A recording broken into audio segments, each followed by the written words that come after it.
Ancient Egypt. One of the most fascinating civilizations on Earth. But what was it like to be an ancient Egyptian, living in this incredible place? It's okay trying to understand ancient Egypt on a visual level, pyramids, king tut, mummies, but to really get into the heads of the ancient Egyptians, you've got to walk in their footsteps. I'm Egyptologist Dr Joann Fletcher, and I've spent over 40 years obsessed with this lost world.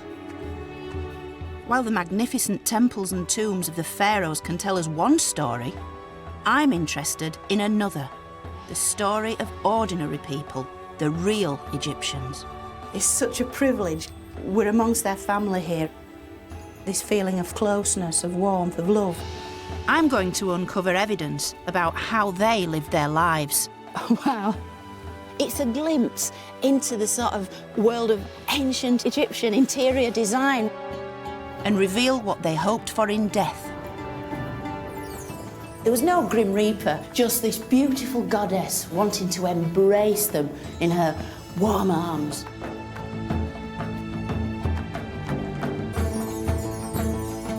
And there is one very special couple I want to get to know as I journey to their desert village home and examine the treasures from their tomb. You can only imagine his pride and joy at receiving such a mark of royal favour as we discover what life was really like in ancient Egypt.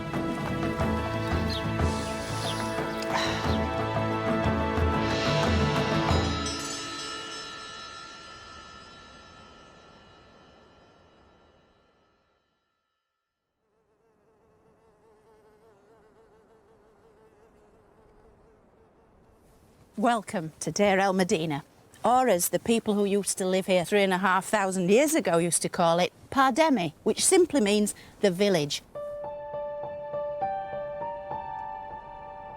Today, this village feels remote and inhospitable. But 3,500 years ago, this community lay at the heart of ancient Egypt. Situated on Luxor's west bank, it was a suburb of Egypt's great city, Thebes. Now, this is the landscape of kings and gods, pharaohs, and yet these are the homes of ordinary people living ordinary lives. Men and women, aunts and uncles, grandparents and kids, they all lived here in this tightly packed community. And by reimagining how people lived in the colours, the sounds, the smells, we have an instant gateway right back 3,500 years to these ancient people who lived here in this remote little village in the desert.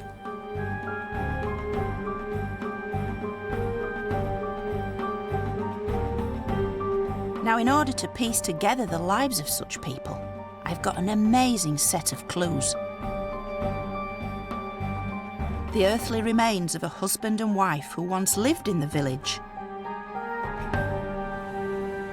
but now reside nearly 2,000 miles away, here at the Egyptian Museum in Turin.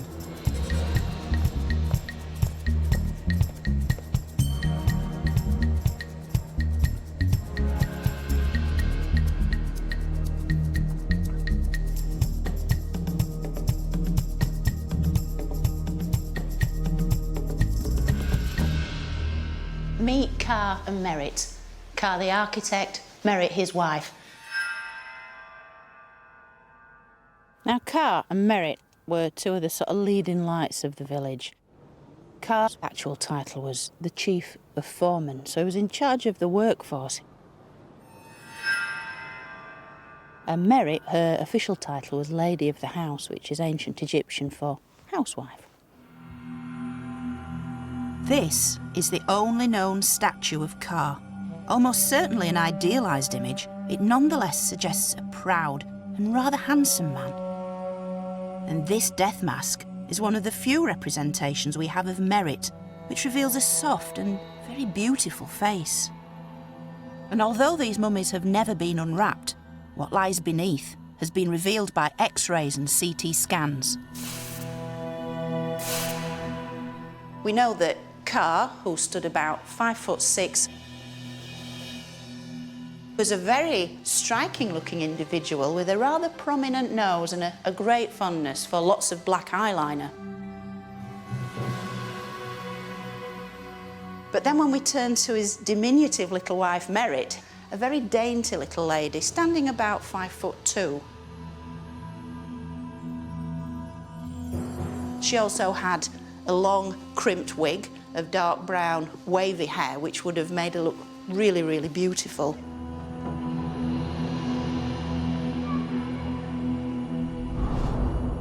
But what really brings Kha and Merit back to life is this.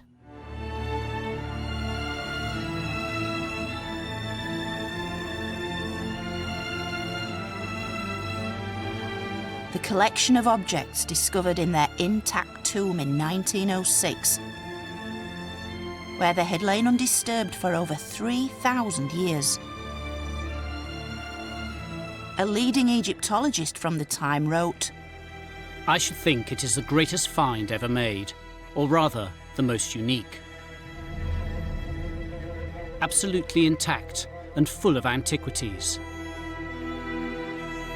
The passage and burial chamber are choked with chairs, beds, boxes, vases."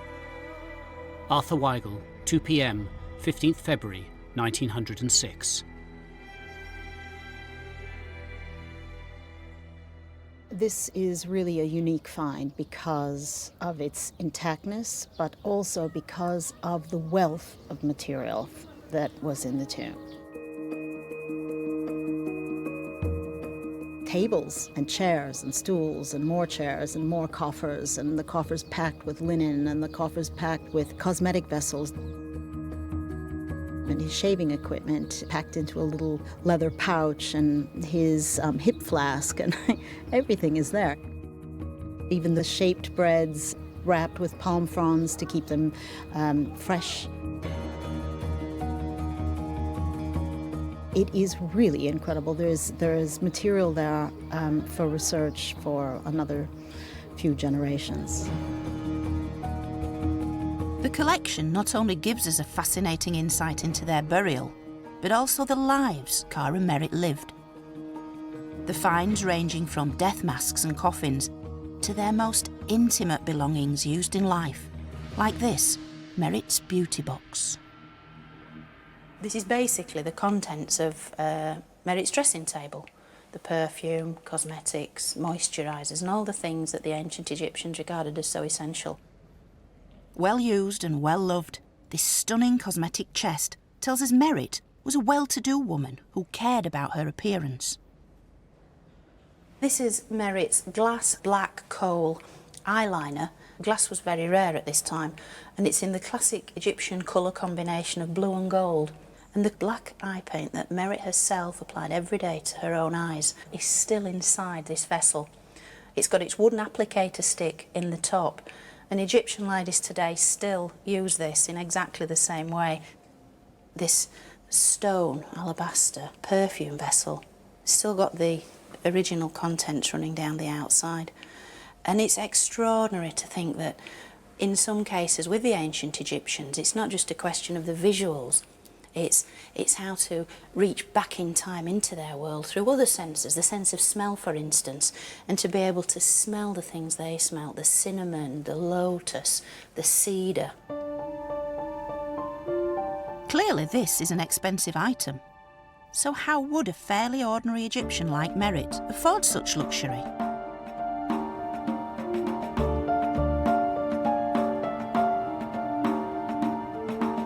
The answer lies in the village and the very special occupation of its inhabitants. For these were Egypt's tomb and temple builders. From the foreman to the stonemason, from the draftsman to the carpenter. And they all lived here with their wives and children. And about a mile to the northwest is where they worked. The most famous cemetery on earth.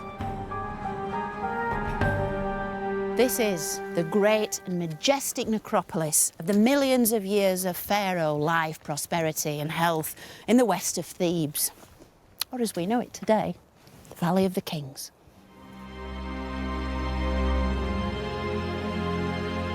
For nearly 500 years, men like Kha created the tombs of some of Egypt's most famous pharaohs. Hatshepsut, Amenhotep III and Tutankhamun were all buried here. They were an elite, a kind of crack force of workmen and architects, the very best of the Egyptian culture. They were the craftsmen that implemented what Pharaoh wanted to sustain Pharaoh's soul for eternity. They were almost magicians, operating secretly within this stunning landscape.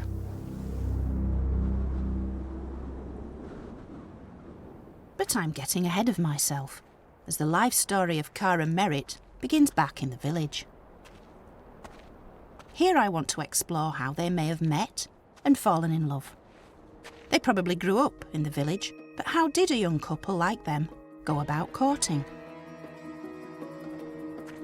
To find out, I don't have to go very far, as here on the outskirts of the village is the Great Pit. It's a long-abandoned attempt by the villagers to find a groundwater source. They dug down and eventually reached more than 50 metres. They wanted to become self-sufficient in water, but sadly for them, they never did. And yet what the pit did become was a community dump. It became a mine of information. As when this pit and its surroundings were excavated by archaeologists, they made some remarkable discoveries. And this is what was found here.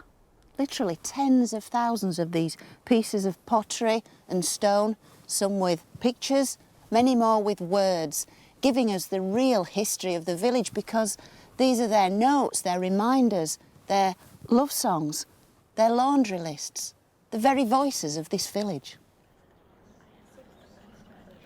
And some of these voices tell us about falling in love. Your hand is in my hand. My body shakes with joy. My heart is so happy because we walk together. To hear your voice is like pomegranate wine. This is a typical love poem, written on papyrus as well as stone or pottery fragments. They capture the feelings of young lovers. They're so common, it seems our village was a real hotbed of passion. Every single one of the love poems from ancient Egypt come from this village except one. Some of the titles are really evocative. There's Your Love, Down to the River, All Night and All Day, and the rather suggestive Shedding Clothes. I go down to the water to be with you and come up again with a red fish looking splendid on my fingers. Oh, my warrior, my beloved, come, look at me. And it's nice to imagine that such beautiful lines of love played a part in the courtship of Kha and Merit. Today we might seal the deal with a proposal, engagement and marriage, but some ancient Egyptians seem to have taken a rather more direct approach. Kha may well have signalled his commitment to Merit by bringing her his bundle. To bring the bundle meant you wanted to indicate your desire to move in with the person who took your fancy. The bundle is thought to have been a kind of dowry, consisting of everything the man owned. It's likely that presenting it to your intended was one of the first steps to setting up home together. However, this didn't always go to plan, as one villager recounts. In a note the man left, he tells us this very sad story. He lists all his worldly goods, which I must say aren't that impressive. Then he tells us he went to the woman's house, but all her family simply threw him out. And as he says himself, so I went again with all my property in order to live with them, and see, she acted in exactly the same way and threw me out again. You can almost feel his outrage, because this woman has not just turned him down, but all the things he could bring with him. Presumably she was unimpressed by the size of his bundle. We can assume Kha suffered no such indignity. as evidence from the tomb suggests that he and Merit were a loving and monogamous couple. The scenes on this beautiful box show Kha and Merit seated together to share the offerings which will sustain them in the afterlife. But in life too, we also have clues to their devotion.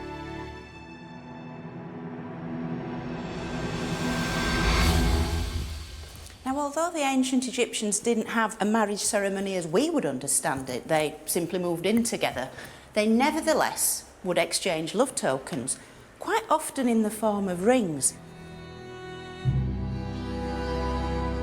This ring was discovered underneath the death mask of Merit. It's so precious, it's not yet on display here in Turin. This is the ring that was found inside the mask, almost as an afterthought of Merit. So it was shoved in there just as she was being buried. It spent all those thousands of years just tucked away, hidden away, yes, within Merit's own wrappings. A very ad hoc thing, wasn't it? Yes. A very spontaneous gesture, Yes. almost. And the image on it, it looks like the cow of Hathor. That's exactly what it is. The goddess Hathor was often depicted as a cow. She was seen as the eternal mother figure to both the living and the dead. In life, she aided fertility and provided protection in childbirth. While in death, she ensured safe passage into the afterlife. This represents the love between Kha and Merit, and in this tiny little object, in some ways, it's perhaps the most important thing from the entire tomb for me personally. It's wonderful.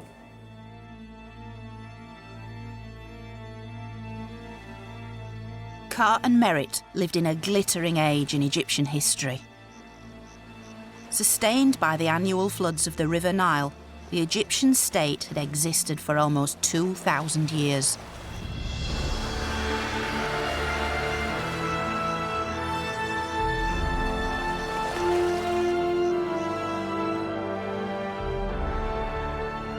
By 1400 BC, it was at the height of its power and now ruled by the 18th royal dynasty.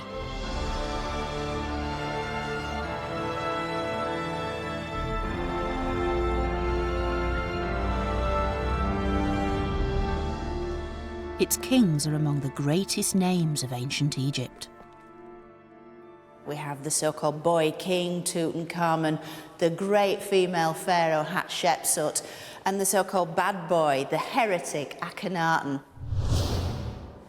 But really, at the very heart of all this is Akhenaten's father, this man, Amenhotep III, the dazzling sun god himself, and the very personification, at least he thought, of ancient Egypt's greatest deity, the sun.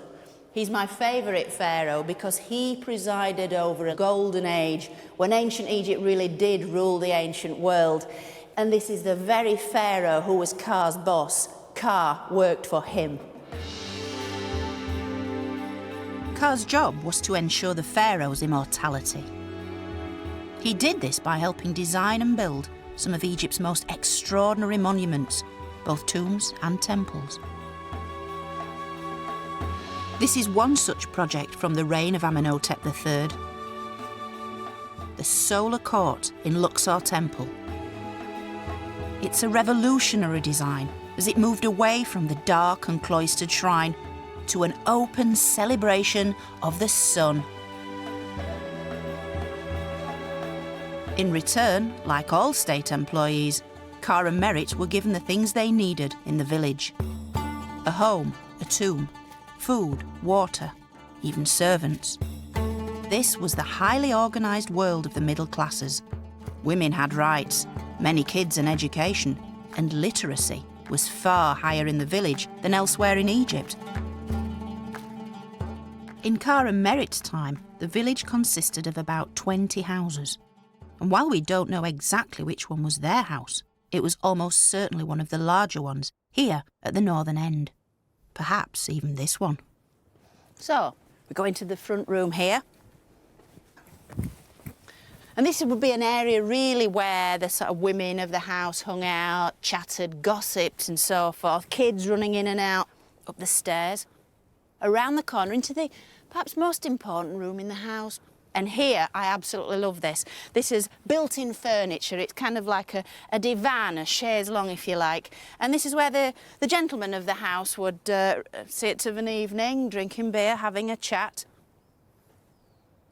Then back up here, up this little step, and then into this area, which is quite a considerable size for a room like this, and probably storage, but also a bedroom where the beds or the sleeping mats would have been placed. So as we progress a little further into the highest part of the house, we come into a storage area, maybe for clothes, but almost certainly for food and drink also, because this area directly adjoins this wonderful fitted kitchen. And this is extraordinary because we've actually got the built-in oven at the back of the house. We even see these on the ostraca when they're doing little sketches of ladies blowing into the oven to keep the fire hot, and then they can cook the bread and so forth. And then here, ancient Egyptian refrigerator, where you'd place pottery vessels with drink in. You'd want a cool drink on a day like this. You can understand why.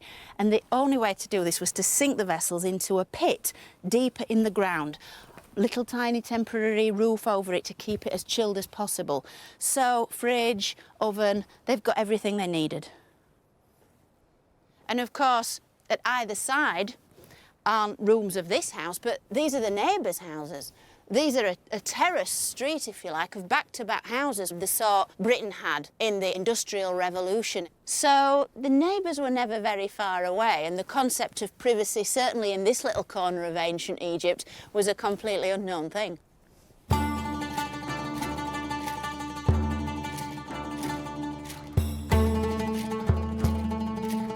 Life in the village was almost entirely supported by the state.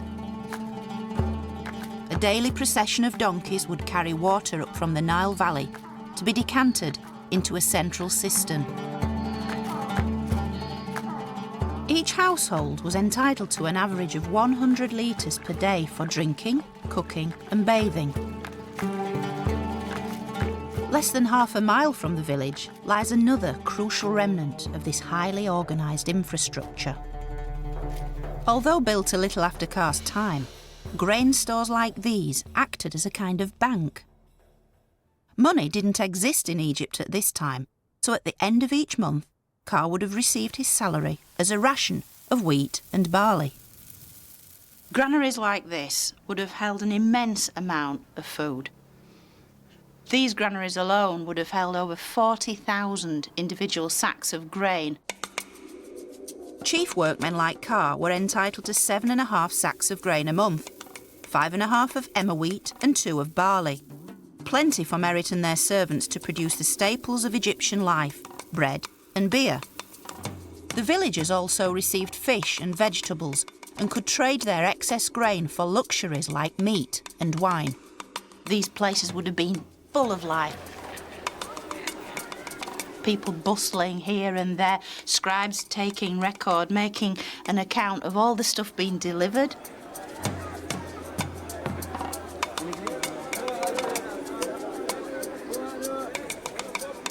A constant stream of men carrying sacks, depositing them here, people coming to collect their rations.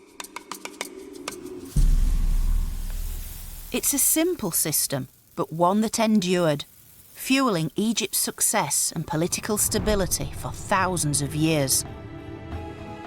Indeed, it was a system so important it was represented on numerous tomb walls. These scenes are from the tomb of the scribe Menet, contemporary with Kha himself. Here we can see the whole process of the wheat and barley being harvested and distributed. And here the principal food it produced, bread. Kha and Merit had no less than 50 loaves of bread in their tomb.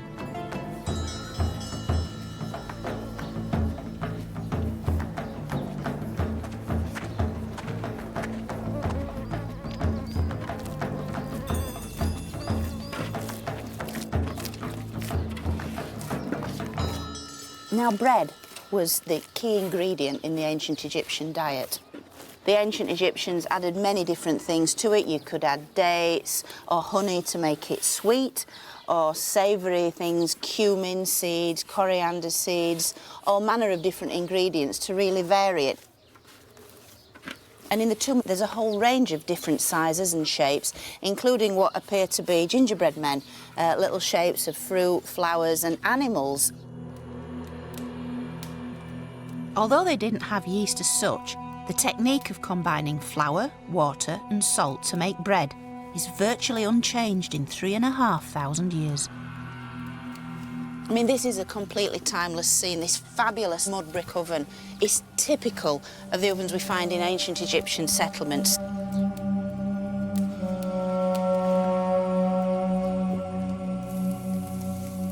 It's totally believable to imagine Merit baking bread to feed her family. It's a completely timeless scene.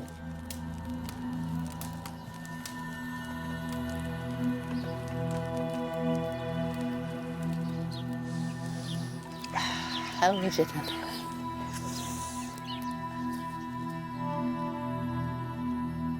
It's a real direct link back into their world. The smell of this wonderful stuff, the feel of it, the way it was made. All Egyptians would have eaten this on a daily basis. It was the sort of stuff that you offered to the gods. And even when the bread had gone mouldy, the Egyptians used it as a form of medicine, which wouldn't be fully understood for thousands of years. The medical texts actually advocate take bread in mouldy condition and apply to the wound in question. And although they didn't know why it worked, it did work, because mouldy bread contains, of course, penicillin, which we in the West think we discovered. And yet the ancient Egyptians fully appreciated its benefits 5,000 years ago. It's very good stuff. While Merit's responsibilities were largely focused on life at home, Kha's duties were dominated by working for the pharaoh. He and his fellow tomb builders took this path from the village to their workplace, the Valley of the Kings.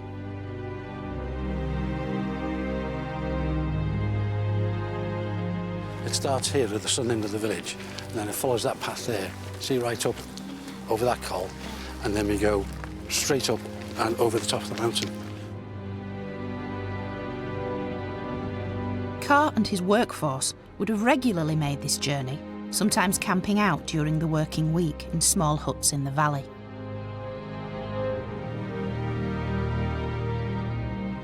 In Kha's day, we were probably about 40 to 60 men making this journey, probably singing, probably carrying water pots themselves, and the day's rations maybe. Kha must have walked this path hundreds of times, first perhaps as a carpenter, but eventually as the royal architect and overseer. So if we've been walking about 45 minutes in full sun and it's really, really hot, then Kha and his men coming up this path to work, they do the walk and then they had to do the work. Exactly. Their regular commute took them further west into the land of the dead. In fact, from up here, you can see why this place was so carefully chosen, as it mirrors the ancient Egyptian spiritual beliefs. If you worship the sun as a god, then 2 times of the day take on special significance. Sunrise in the east and sunset in the west. Sunrise is the birth of the god, so the east is the land of the living. Sunset is the death of the god, so the west is the land of death. So they picked this spot to make the tombs for the dead. This one spot, life, death. The Nile Valley, the Valley of the Kings. And it is that stark, isn't it? It is.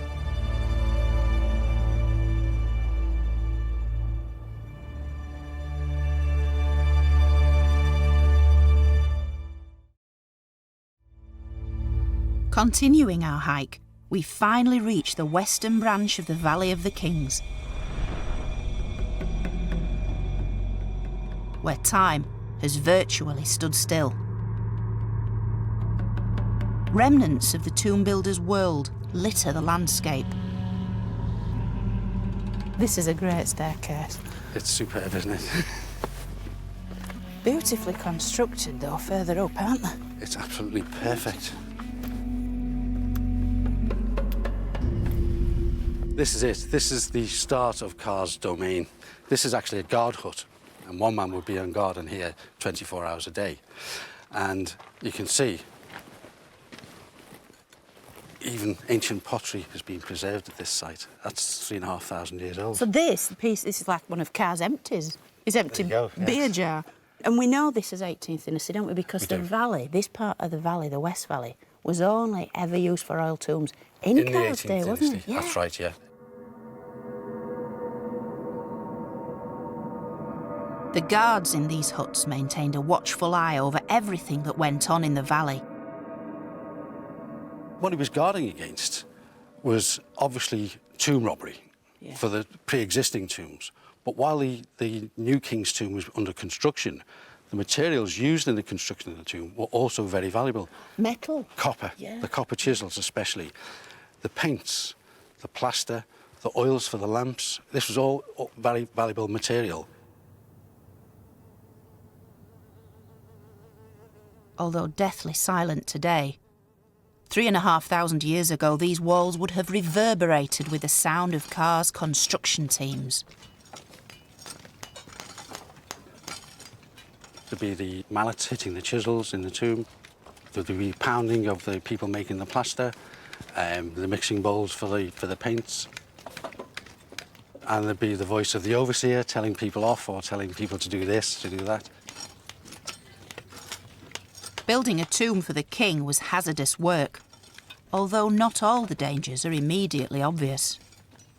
Apart from the normal hazards of hitting your hand with a mallet or getting cut with a chisel, falling off scaffolding, breaking legs, falling down the tomb. The other risk is because this is a wadi, it's a dry riverbed, there are flash floods now and again, and all this would come crashing down. And they would have to run.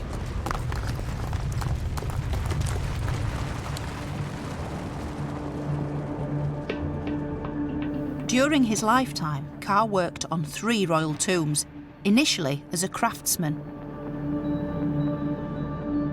These copper chisels found in his tomb were the tools of Kha's trade.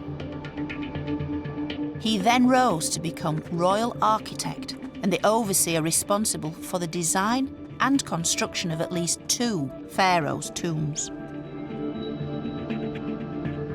It was a task on which Egypt entirely depended, since each pharaoh must be able to reach the afterlife to ensure both their immortality and the well-being of their subjects.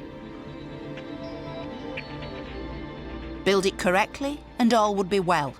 Fail, and Egypt would fail with it.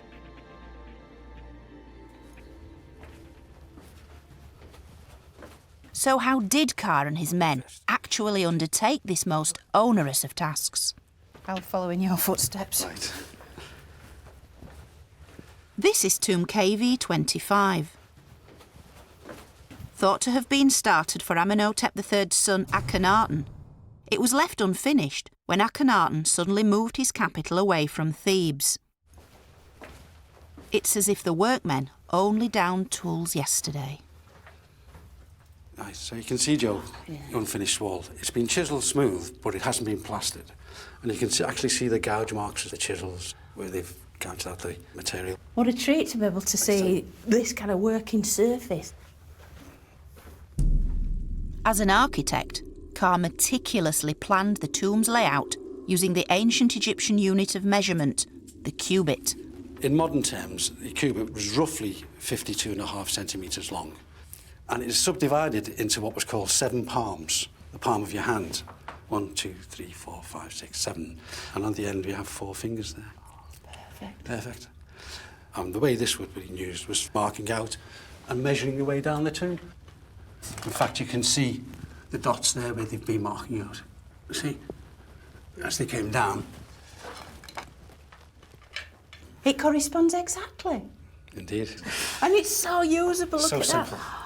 Elegant. It is elegant, isn't it? And at the end of the day's work, Kha could fold it up, pop it back in its leather carrying case and take it home. Just imagine Kha and his team of 30 or 40 men toiling in this extreme heat and choking dust. And to light their way, all they had were these simple oil lamps. I think being down here in the dark with a lamp like this really increases the respect I have for Kha and his workforce, that they were able to create such sublime monuments with such simple tools.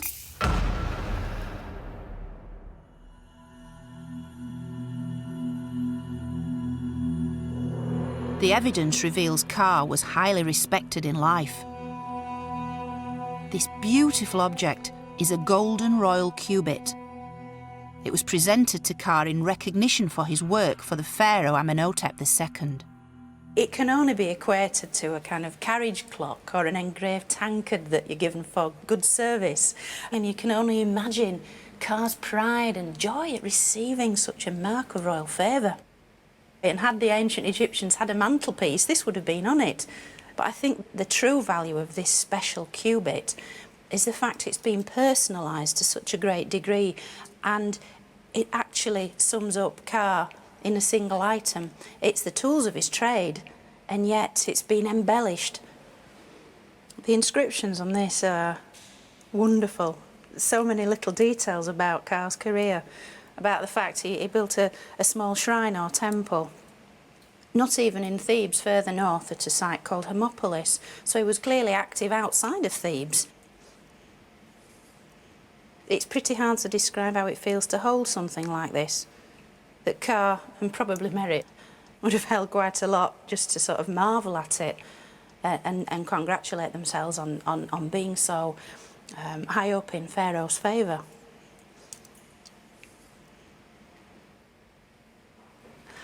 I love it. I absolutely love it. With Kha's career on the rise, he and Merit also started a family. Childbirth is a risky time in any woman's life, and certainly in ancient Egypt.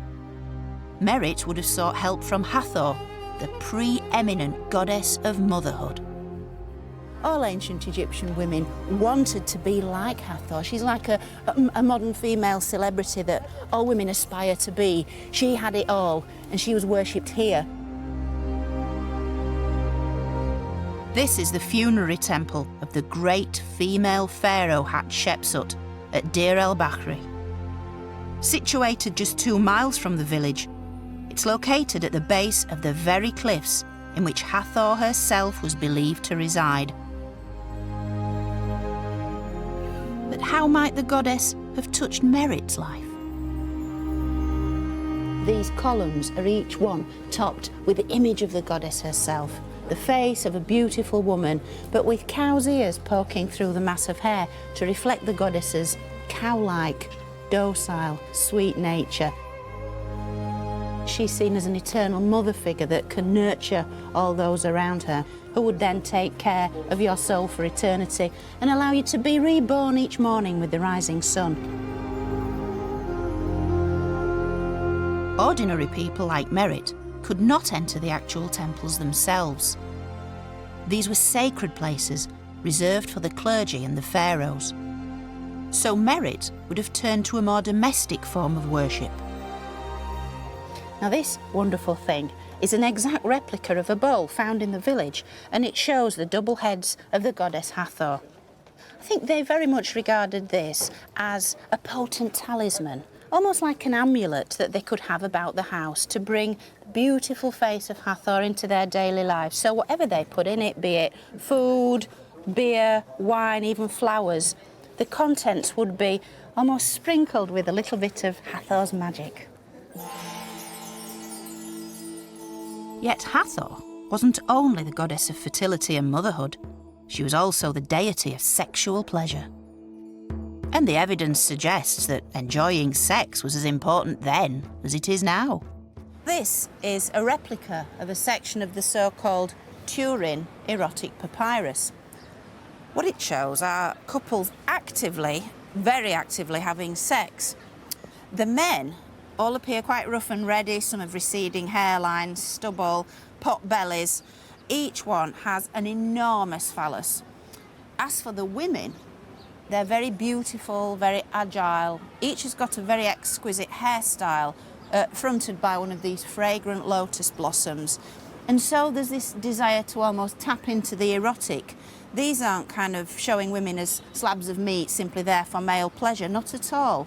These are active women engaged in acts of pleasure, acts of love. They're using sex as a kind of form of leisure, of entertainment, as well as doing it, portraying it. And while Hathor might have offered sexual inspiration, her presence was needed most during the dangerous time of pregnancy and childbirth. Women like Merit would have looked to her for protection. The outer precincts of the temple here at Deir el-Bahri were a focus for such worship. This faded scene is a rare representation of a pregnant woman, in this case the mother of the female pharaoh Hatshepsut. There she is as the unborn fetus, and you can just make out the gentle swelling of her mother's abdomen here as the unborn Hatshepsut resides within the safety of her mother's body. When the archaeologists excavated all around here a century ago, they found such amazing things as baby clothes that had been specially made with an image of Hathor, almost like a post-it note to the goddess. These will be left here in the hope that these women could conceive.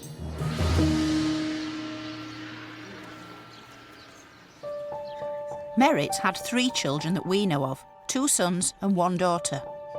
Their images appear in Kha and Merit's tomb chapel and on the painted boxes found in their tomb. With infant mortality as high as 50%, Merit would have needed all the help she could get. But the villagers didn't just turn to the gods. This is the Kahun papyrus.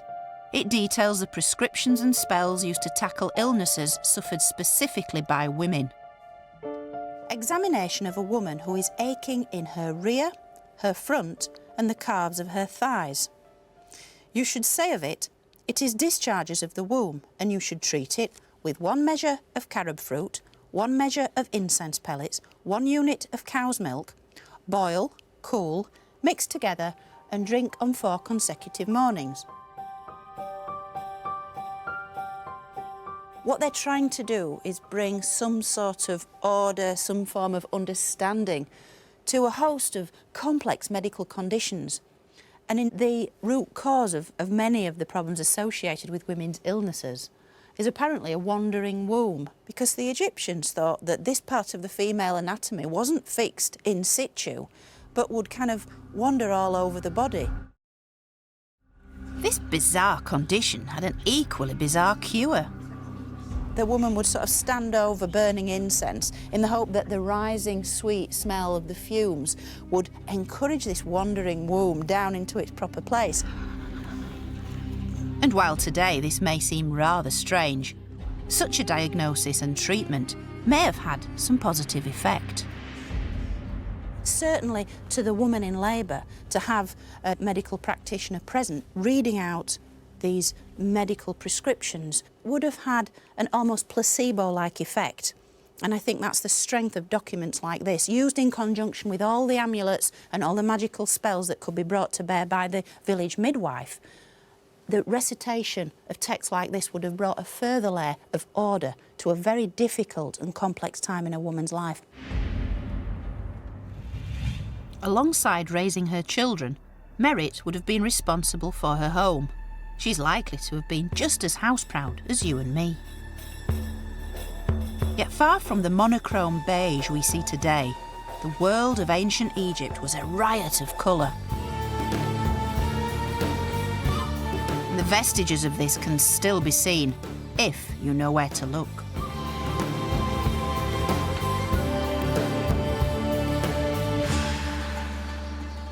When we look up at the ceilings, the areas which have been sheltered from direct sunlight, the colours are absolutely superb. The condition, the brightness, the vivacity, they're sort of leaping out of the walls and ceilings right into our eyes. And this temple, with its vibrant colour, was created by the later pharaoh Ramses III.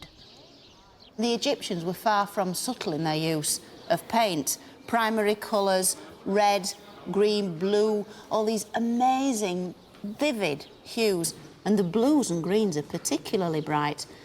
This, of course, is more of a status marker for the king who commissioned such a brilliant piece of work, because blues and greens weren't naturally occurring pigments and had to be manufactured at great cost. And so this is a way for the monarch to say, look at me, look at the wealth I possess. The effort and expense involved in producing such synthetic colours was way beyond the reach of most ordinary people. Instead, they used locally sourced materials, ones that could literally be picked up from the desert floor. This rock in my hand is kind of like a colour box that brought ancient Egypt to life, because on one side we have the red iron oxide, on the other the yellow iron oxide. And so by splitting a rock like this into the component yellows and reds, you could crush these up, mix with water, and then apply to the desired surface.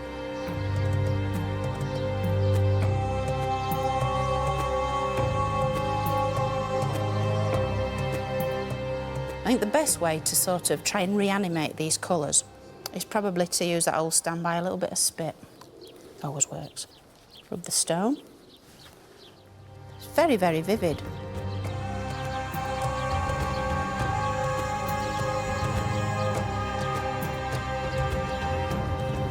You can see the effect it has against white.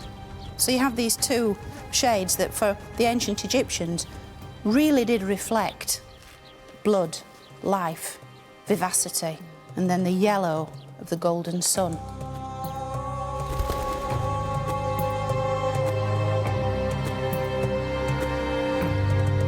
I want to see how villagers like Kha and Merit used colour to decorate their homes. And I'm in luck, as here at the southern end of the village, a single precious clue remains. Here it is. Now, if I lift this cloth, I'm going to see something I've waited a long time to see. And it's basically an original wall scene from an ancient Egyptian house. So here goes.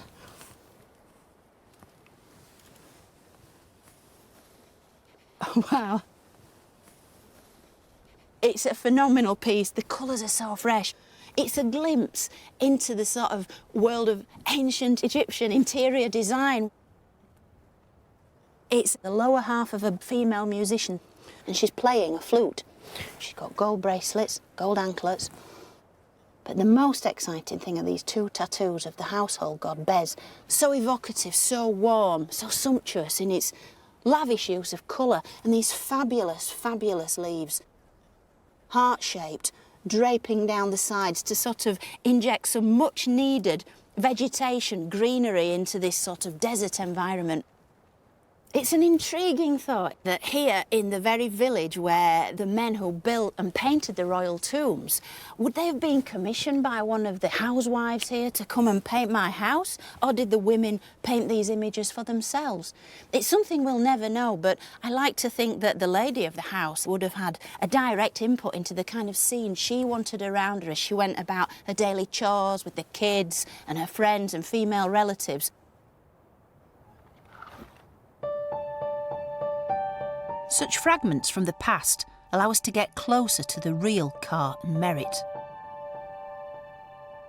In the case of Merit, she seems to have been a loving wife and hard-working mother. A delicate and beautiful woman, the epitome of taste and style. But sadly, this is where Merit's story ends, the evidence suggesting she died quite suddenly to leave her beloved Kha as a grieving widower. He even had to bury her in a coffin intended for him, for not only is it far too large for Merit, the inscriptions name only Kha. Yet Merit was immortalised in the tomb chapel she shared with Kha, located just yards from their village. And this is where Kha and their children would have come to bring regular offerings and to pay their respects.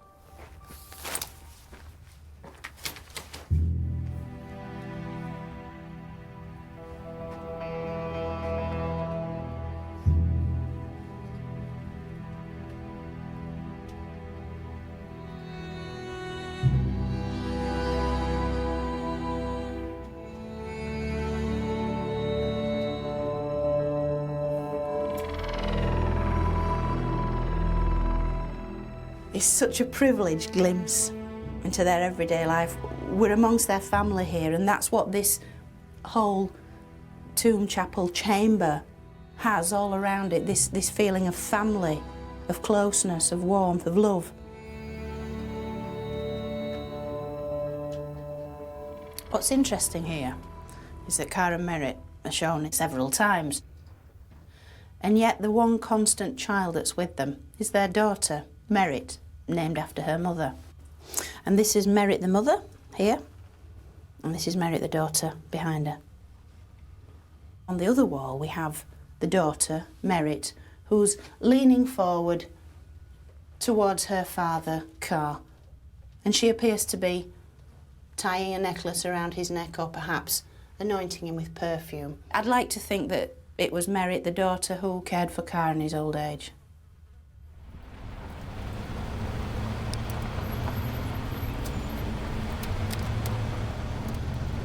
But what happened to Kha, the proud and talented architect?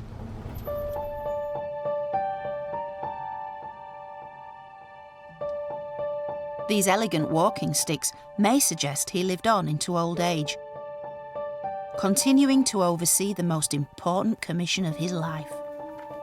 So I've come back to this remote part of the Valley of the Kings to find the final resting place of Amenhotep III. It was actually the third of the royal tombs that Kha worked on, so it's so exciting to be going in here and following in Kha's wonderful footsteps.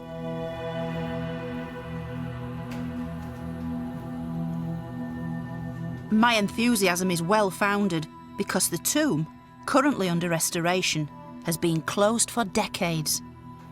Hardly anyone gets to see this.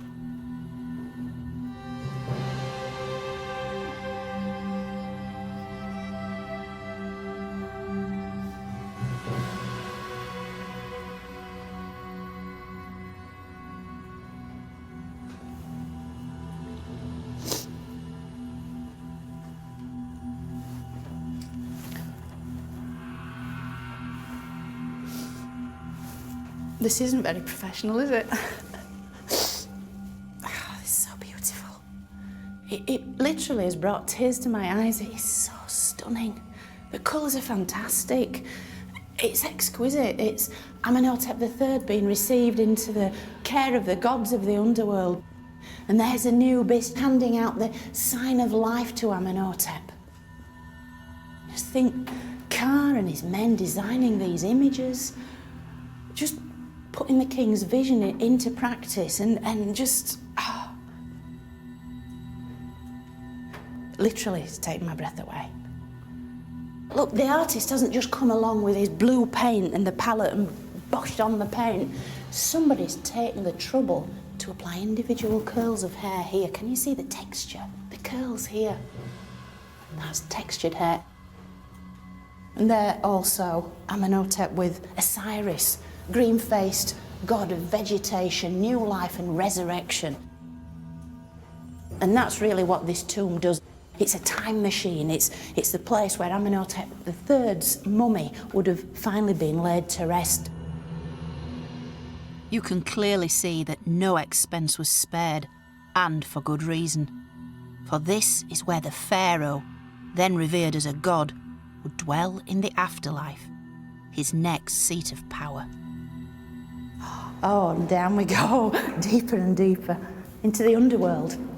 Wow. It really does evoke this sense of going down into the subterranean underworld, into the blackness, into the darkness, into eternity. This elaborate network of chambers and stairways was designed to protect the royal mummy and all the glittering treasures which once surrounded it.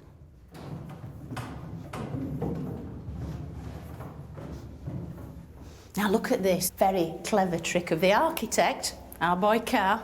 Look at this. Can you see the way the images were once all along this wall, just the whole way around, images of the king and the gods, and yet originally this would have been packed with mud brick, probably, plastered over, the images drawn and painted over it so that any would-be tomb robbers would come down here, think, oh, this is it, nothing much in here, and hopefully leave by the way they came in, because this is actually the next stage of the tomb, so it's kind of like a hidden portal. This is the burial chamber, the most important part of the tomb. And there it is, the final resting place of one of Egypt's greatest pharaohs. A man considered a god, both in life and in death. How do you bury a god? Well, obviously it's surrounded, dripping in gold, semi-precious stones and the most beautiful funerary items, all of which would have been choreographed, planned by Kha and his colleagues. Everybody wants to take care of the king. Within the royal mummy dwelt the soul, the immortal soul of Egypt itself, this cumulative build-up of every royal pharaoh who'd gone before, resided within the mummy who once lay down there.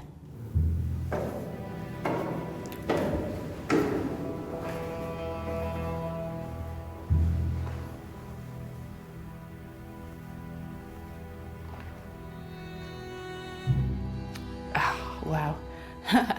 It's been 46 years waiting to see this tomb, and it's been well worth it.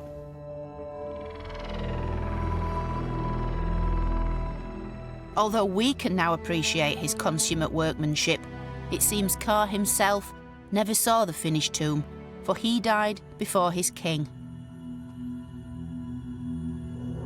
But like his king, Kha's own body was prepared for its eternal journey into the afterlife before he too was buried.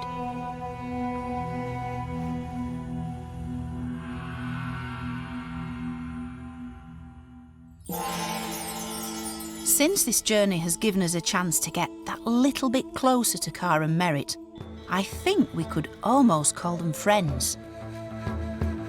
Their worries and concerns are not unlike our own. Hard work, family, and above all, love. Yet this is only the beginning of their story. What comes next is a journey into a world very different from our own. A world of ritual, of magic, and the unswerving belief that life really can go on forever. And here we have Kha's name, right down the middle. And to speak the name of the dead is to make them live again. Kha and Merit. So join me next time as we travel deep into the heart of the Egyptian afterlife. It's an extraordinary journey on which we uncover Kha and Merit's costly preparations for death, all played out in a series of complex and elaborate rituals as they attempt to achieve their place in eternity.